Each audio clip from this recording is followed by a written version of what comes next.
Three major events disrupted my life in the last 2 months. Finally, I decided to open up.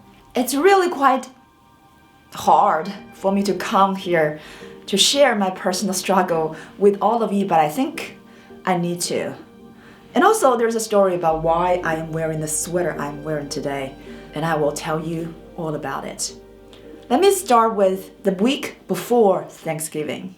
November 2022, we decided to spend the week of Thanksgiving in Mexico. I was super excited because it's my first time ever. While we were packing, I found out a website that looked just like mine. The name of the website is petitedressing.com and mine is petitedressing.com. The moment I saw this website, I couldn't believe my eyes. Every single product was a duplicated version. So obviously scammers don't have any of that. But what they're trying to do is when someone go to their site, they thought they were shopping at petitedressing.com, but they were actually giving out their credit card information to the scammers. I was in disbelief, and that was late midnight. So immediately the next morning, I filed a complaint with DMCA, the Internet Police. After reviewing my case, DMCA sent me their first response. We compared the two sites side by side. There is not enough evidence to support your claim. I was dumbfounded. This is like someone stole my baby and I report to the police and the police said it to me, how do you know this is your baby? But after I calmed down, I realized the reason DMC had come to this conclusion is because the spammers stole the older version of my website.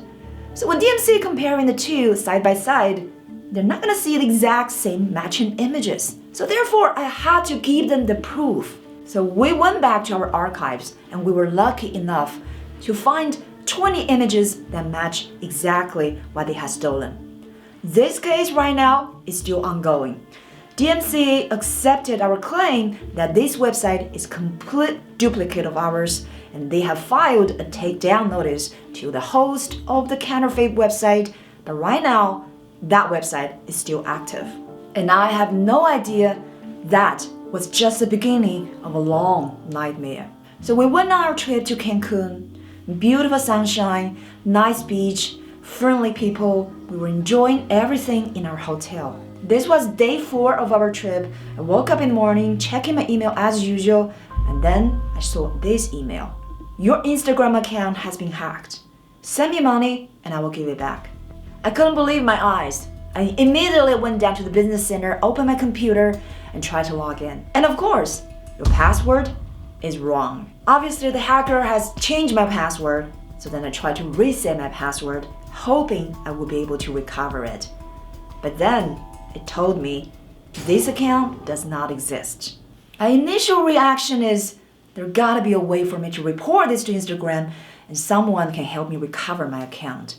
So after spending hours and hours looking for the ways to contact Instagram, I finally discovered, actually, there is no way for me to get in touch with someone, a real person from Instagram. The only way for me to get in touch with Instagram is to enter my Instagram page on their online form to report it has been stolen. However, because a hacker already took down my page, there is no page for me to report. So then I Googled, I went to forums, went to Facebook groups, and unfortunately, most of the people who had their account stolen never got it back. Probably because of the same reason, there's no way they can even get in touch with Instagram, let alone recovering their account. And this happened on day 4 of our Cancun trip, and most of the day, I was sitting in front of the computer trying to figure out a solution, and eventually, I had to come to the conclusion I had to let it go. Because there is no way for me to recover it. I've worked so hard to build the following for the last 2 years. On day 5, I woke up and decided, you know what? The hackers can take away my Instagram account, but they cannot take away the good times that I am gonna have. So I decided to just block it out, focus on the present moment. We spent a fantastic day in Cancun. And then we went back to New Jersey, but I had no idea the worst was yet to come. As usual, we go to North Carolina and visit my in-laws to spend the Christmas holidays. The week before Christmas, all of a sudden, I got this phone call from a sister, and she told me my father went to a mental hospital.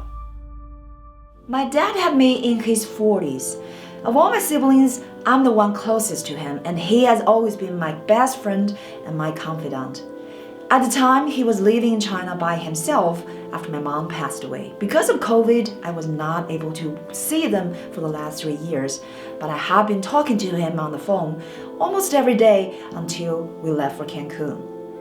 My dad had minor problems related to hearing, eyesight, but he did not have any chronic issue, and let alone having any problem related to mental clarity. So when I got the phone call, I was completely shocked. And then I immediately started to look into flight tickets. Because of COVID and China's restriction for visitors, it was almost impossible for me to find anything immediately. And all of the direct flights have been canceled. The fastest for me to get there, 36 hours. And because of the restriction for travelers into China, it would take me about 7 days to actually visit him in the hospital. While I was completely shocked, I did confirm with a sister that my dad's condition was not life-threatening. Because we've already got the tickets to go to North Carolina, I decided we will go, and after I come back, I will hop on the first plane to visit my dad in the hospital. On Christmas Eve, we had a very nice meal. My in-laws, their tradition, open Christmas presents on Christmas Day in the morning. And I would never forget that Christmas morning. Because when I woke up, the first message I saw was from my sister, and my dad has passed away. And because of the travel restriction and the quarantine restriction at the time, it would have been impossible for me to even go back and attend his funeral. So the next day was his wake service, and I had to watch it on my phone virtually. This was the sweater I wore while I was watching his funeral on my phone. So I'm wearing this today in honor of my dad. And I honestly don't remember how I lasted the rest of the Christmas. And after I came back to New Jersey, all of this, one after another, until eventually the passing of my dad was like waking up from a nightmare. Being a very private person, my initial reaction was to keep all of this to myself.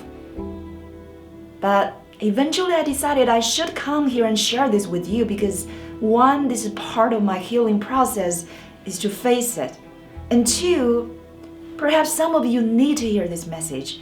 You may have gone through the same. Perhaps you have lost a loved one, or perhaps your business is suffering.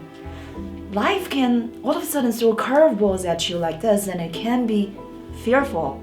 And you can never be prepared enough for it.